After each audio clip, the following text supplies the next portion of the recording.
Welcome back everyone to the second session of today. In this session we are going to focus on the inventory systems. Now what is very important to remember is that we have actually already discussed the inventory systems from Learning Unit 2 and then they've covered it in Learning Unit 4 and 5 as well.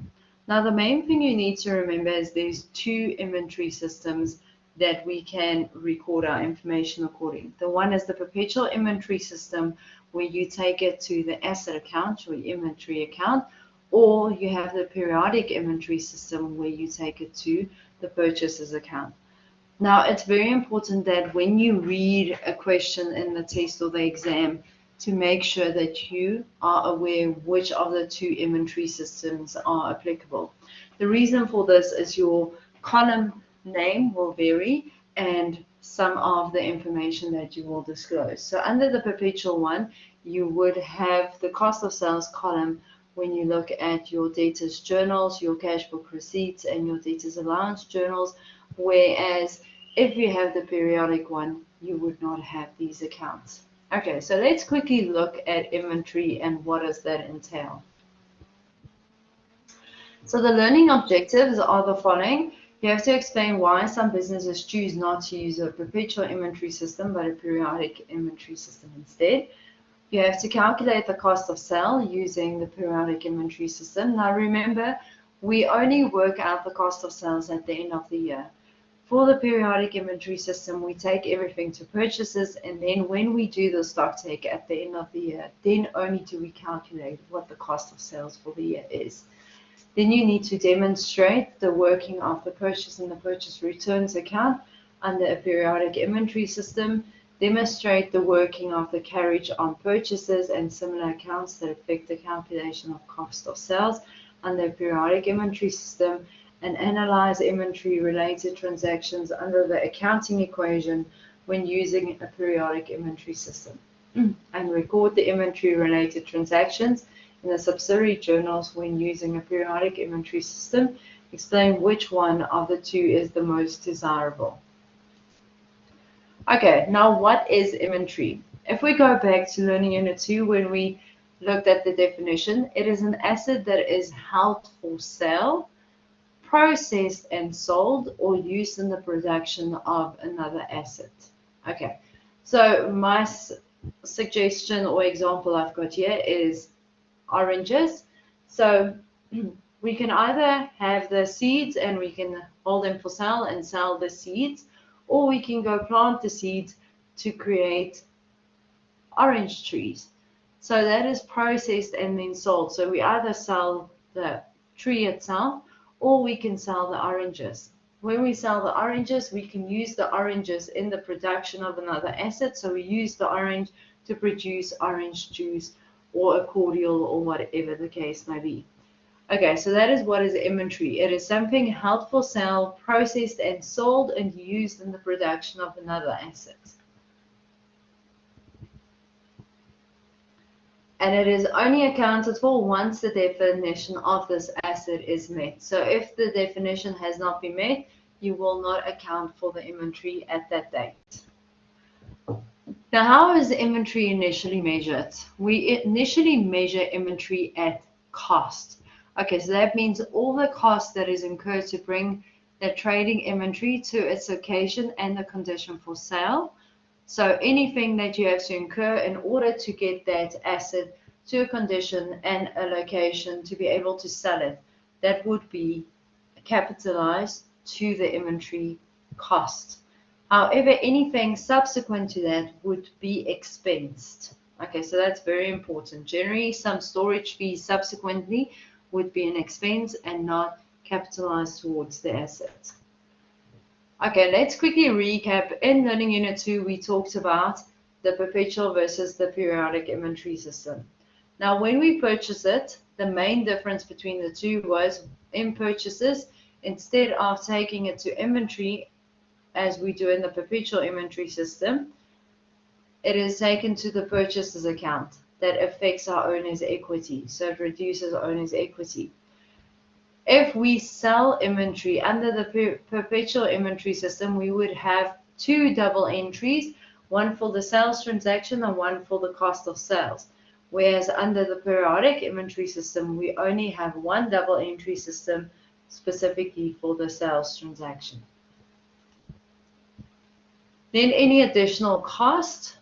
Under the perpetual inventory system, you would take any additional cost to trading inventory, whereas under the periodic inventory system, you would take it to the separate expense account and record it at the point when you actually incurred it. Then your trading inventory account, your perpetual inventory system, that balance is a constant balance. So it moves, you work it out throughout the period. So whatever the balance is at that stage is the actual stock. Whereas the periodic inventory system, the inventory remains untouched as it all goes to purchases, and we only update that balance at year end when we do the stock take. Then we only record the updated inventory balance and then also update the cost of sales, which is the following one. And then cost of sales under the perpetual, it's recorded at the point of sale. You record the cost of sales, whereas under the periodic, you record it at year end when the stock take was done. Okay, when determining the cost of sales under your periodic inventory system, you take your opening trading inventory, you add your purchases less purchase returns, then you add any carriage, railage, freight on purchases, you add any import duties, you add any custom duties, and then you deduct the closing trading inventory to work out what is the cost of sales in the periodic inventory system. Please make sure that you know this formula.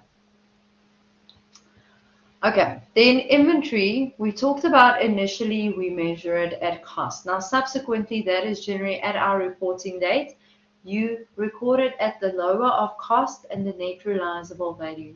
Now your net realizable value is the sales value less any cost that you have to incur in order to dispose of that asset, so the market value. So whichever one is the lower at reporting date, that is what you would record your inventory at. Okay, so let's go through this question. So revision, it's cost of inventory question. Rainbow Trade importers desks, chairs, and assembles them locally.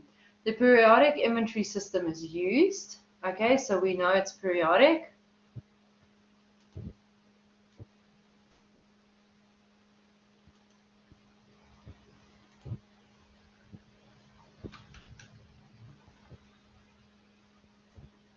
As the periodic inventory system is used. Okay, the following extracted balances appear in the records on 30 June. Okay, inventory count at year end revealed that there were inventory to the value of 60,000 on hand. They want you to calculate the cost of inventory. Okay, so the cost of sales basically. So what we have to do is we've got our opening balance was 65, and we've got cash purchases before a 5% trade discount, so we have to take the trade discount into consideration. Then we've got credit purchases, purchase on freight, import duties, assembly cost, insurance while in transit, and purchases returned. Okay, so when we have to work out the cost of sales, how we will do it based on this information is we will take the open, deduct any purchase returns, and then we will add any freight, imports, assembly costs that we've incurred, and the insurance while in transit will also be included. Okay, so let's look at how would we add all of this together to get to our cost of sales, and then we would account for the 60,000 here, which is our closing inventory. So we start with the opening inventory of 65,000. Then we have our purchases, the 90,000 less the trade discount, so the 5% trade discount is deducted, plus our 125,000, which was on credit. Then we deduct our purchase returns of 7,500. We add our import duties of 6,000 Rand. We add our freight on purchases of 10,000. we add our assembly cost of 12,000, we add our insurance of 2,500 to get to a cost of 298,500, and then we deduct the closing inventory of 60,000 to work out the cost of inventory is 23,500. Okay, do you have any questions on the cost of inventory and how to calculate it?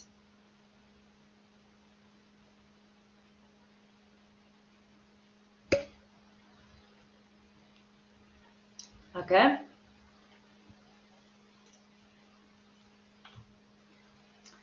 Okay, so now we're going to look at question 6.7 in our textbooks. If you page to the you are required to, they ask you to use the relevant information for those provided in order to complete the following journals. So the debtors journals, debtors allowance journal, cash book receipt, petty cash journal, and general journal. And then they say specify clearly whether the VAT column is input or output VAT, and all amounts are inclusive of VAT unless VAT is not applicable. Okay, so let's read through this information and then we will complete the journals. Okay, you are the bookkeeper of Sichard Books. The business is a registered VAT vendor and trades only with registered VAT vendors. The business charges 50% VAT on all its sales. All amounts are inclusive of VAT unless VAT is not applicable. As the bookkeeper, you have been provided with only the source documents for the month of August necessary for the preparation of the journals specified below. The business uses the periodic inventory system. Okay, so here we can see periodic inventory system. Okay, and the business does not expect to award any settlement discounts nor to qualify for settlement discounts. Okay, so let's quickly look at the transactions. So the first one is Bob Seat, the owner, gives additional capital contribution in cash. So that would have gone, cash contribution would have gone to the cash book receipts. Okay.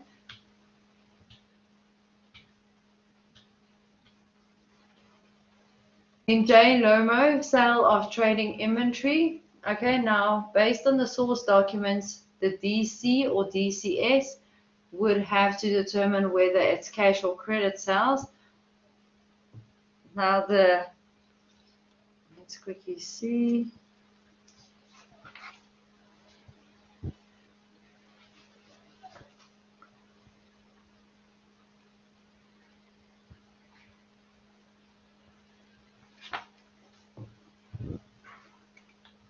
Okay, so the first one, the DC, would be your debtors journal.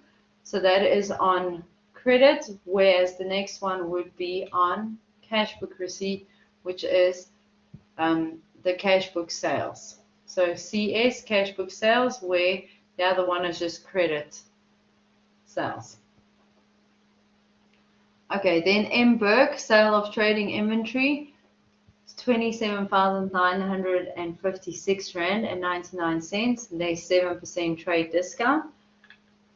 Okay, that will go to your debtors journal, and then Bob Seat contributed the delivery vehicle to the business. Now, because it is not cash, it would go to your general journal because it would not fit into your cash book receipts. Then Emberg had trading inventory that was returned of 1,300 Rand. So that would have gone to your DAJ. Then your DCS for Anglo Africa is your cash book receipts. And then we've got PV, which is your petty cash voucher, would be your petty cash journal. And then J. Wilkinson, sale of trading inventory DC would also be debtors journal. And then S. Motlock, which is DCS, sale of trading inventory, would be your cash book receipts. And then Bob Seat would be JR as journal drawings of trading inventory as a journal receipt. So that would be your general journal. And then the T House PV, petty cash payments for staff T, that would be your petty cash voucher. And then Kathmandu Bookshop, received delivery from Kathmandu. Okay, so that is your cash book receipts. And then JP Peterson, sale of trading inventory, that is your debtors journal. And then Point Stationers would be your PV, your petty cash payment for stamps, which is your petty cash journal, and then JP Peterson trading inventory return. Now that was on credit, so that would be your DAJ. And then M. Burke receives a check from M. Burke, no discount, payment of on account. So that would be your cash book receipts. And then sale of trading inventory for cash, so also cash book receipts. PV drawings from petty cash by the owner, so that would be your petty cash voucher. And then trading inventory return, that would be your DAJ. Then J. Wilkinson received from Wilkinson less 6% discount, so they paid an amount, so that would be cash book receipts. And then credit losses, bad debts, so that would be your general journal. Interest charge, also your general journal. 6% discount allowed, also general journal. And then the last one is the error that was made, general journal. Okay, so those is where the transactions will go. So I'm going to share the Excel file now, and then we'll complete the Excel file with this information. So you can just follow in your textbook.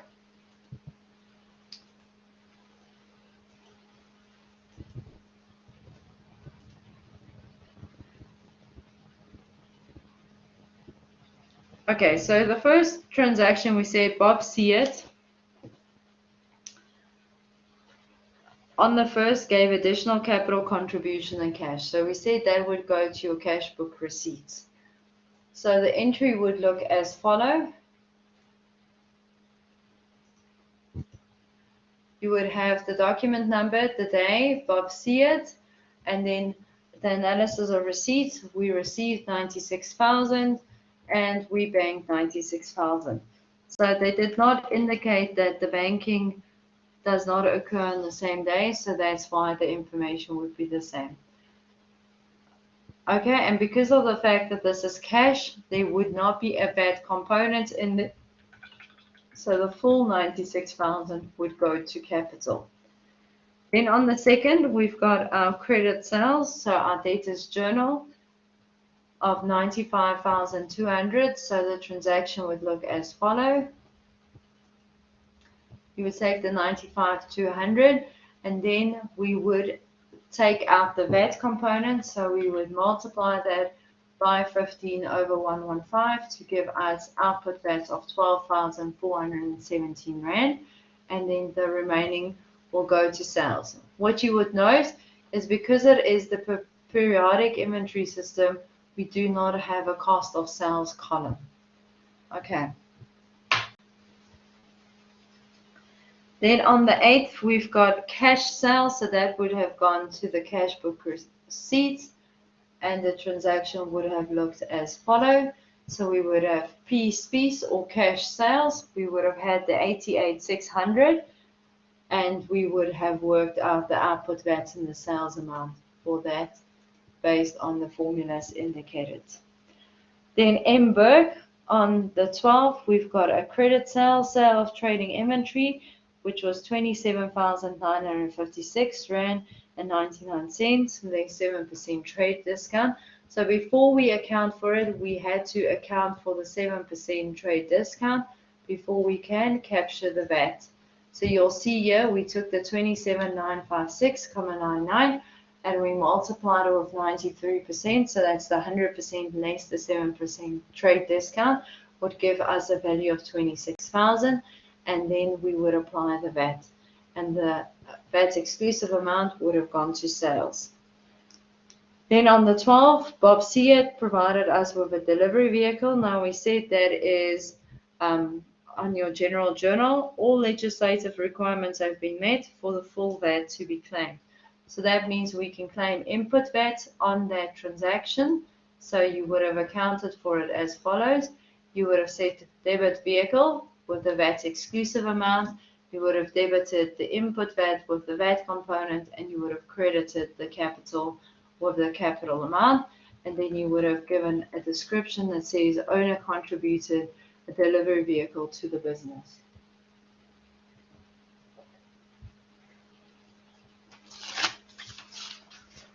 Then on the 13th, M. Burke returned some of the trading inventory. So that would be the DAJ. So we return some of the goods. So it would be the 1,300 that was provided, and then we would take out the VAT component, and sales returns would be the VAT exclusive amount. Then Anglo on the 15th received a dividend from Anglo, and that was in cash, so that would go to the cash book receipts. And it was a dividend received, so there's no output VAT on money received. Then on the 18th, God willed, petty cash payment for boxes. So that would be your petty cash journal.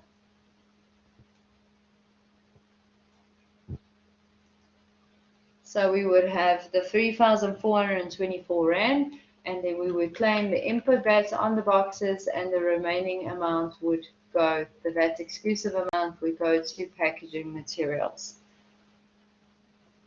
Okay, then on the 19th, we've got a credit sale of inventory of 78,600. So that would look exactly the same as the other credit sales, where you would then claim the output VAT, raise the output VAT, and then the excluding VAT amount would go to sales. Then on the 21st, S Monarch, sale of trading inventory is 24,640 less 15% trade discount. That will be your cash book receipts. So you first take off the cash discount, so you take the 100 less the 15%, and then you only apply the VAT to the net amount, and the rest goes to your sales value.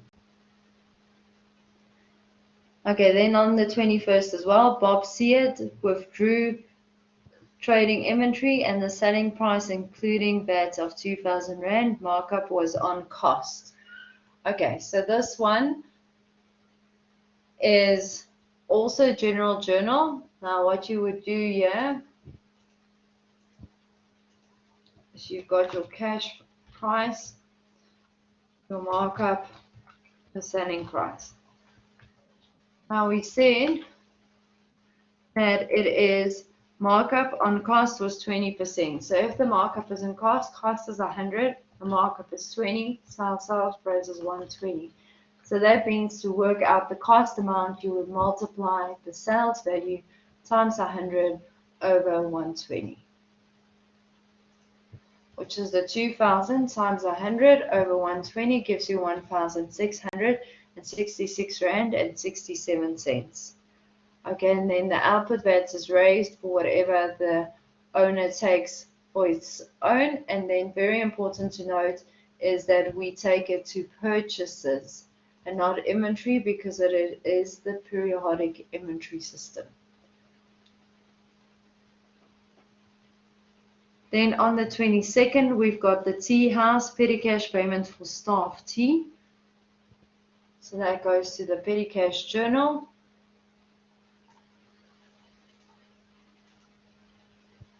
Input VAT is denied because of the fact that it's entertainment, so the input VAT would have been 0. And then on the 24th, we received delivery income from Kathmandu bookshop, so that is a cash entry, so that would be service income or delivery income in this case. So you have the 980, you would exclude the VAT, and then the VAT exclusive amount would go to delivery income.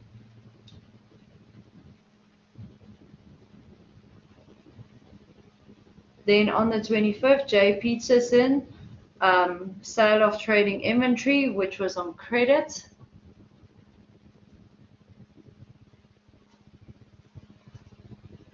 So 75,000, you would exclude the output VAT, and then the rest would go to sale. Now, because I can already see this at the end, we will just add all of the totals together for those journals. Then on the 25th as well, Point Stationery, petty cash payment for stamps. Now remember, for stamps you can claim input VAT. So we've got input VAT on the stamps which goes to office stationery, postage and stationery. So you've got the 180. You take the VAT exclusive to postage and stationery, and the rest goes to input VAT. Then on the 26th, J. Peterson, DCT, trading inventory returned. So we return trading inventory, so that is debtors allowance. So you take the amount inclusive of VAT, and then you claim the input VAT for whatever was returned, and the rest goes to sales return. Then on the 26th, M. Burke received a payment from M. Burke, no discount, for payment on account. Balance owing at the beginning of the month was 3,355 Rand, but they tell you what amount they paid, so you do not have to go work it out. They've given you the value, so you can just fill in the information based on what was received. Now, because this is a payment of an account, there would be no VAT, and the bank and the debtors control would be the same. Then on the 27th, we've got D. Campisi, sale of trading inventory of 98,600. Okay, so that's a cash sale.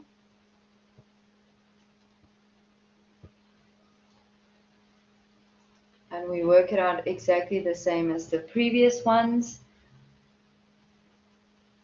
Then also on the 27th, Bob Seard withdrew money from petty cash by the drawings from petty cash by the owner. So that would be in your petty cash journal, would be the drawings.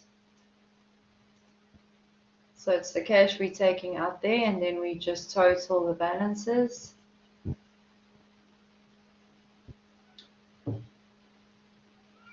Okay, then on the 28th, J. Wilkinson, trading inventory was returned, so that's our DHA.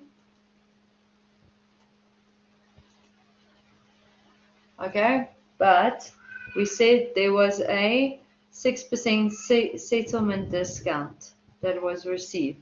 So what you have to do is you first take the amount owing. So we've got the 17,292, which came from, okay, J. Wilkinson, here's the 86,600.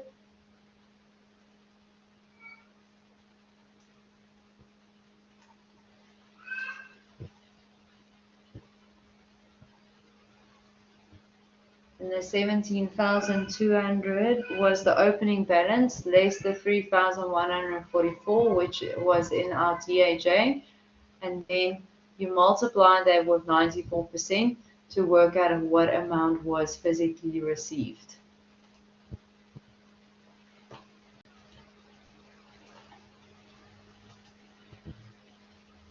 Okay, then we've got the credit loss, the interest charge, the settlement discount. So those journals looked as follows.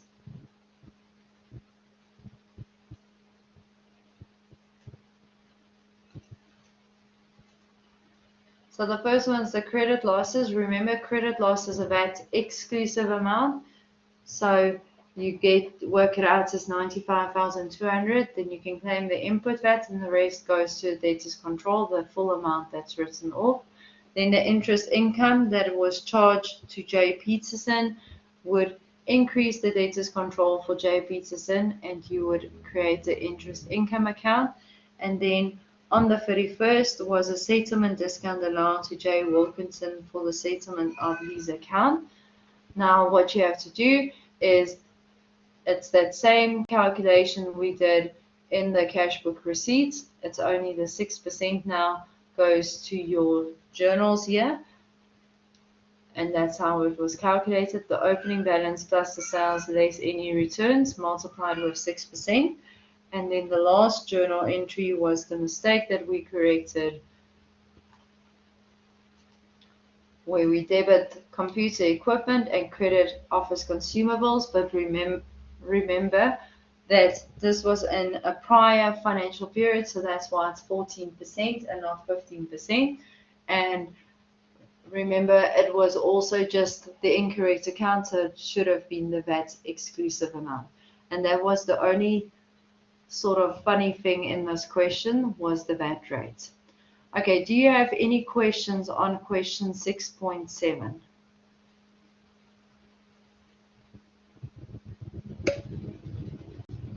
Okay, let me just stop sharing here and let's just see what else we still have to do.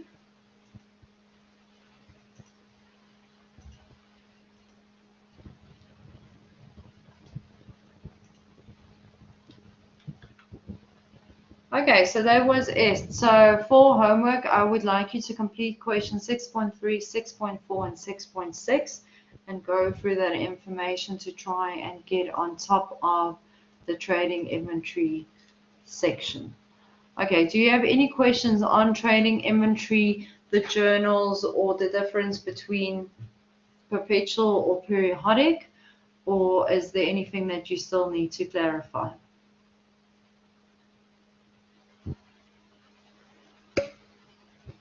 Okay, then if you don't have any other questions, thank you for being here today, and then I'll see you next time, and then have a lovely day.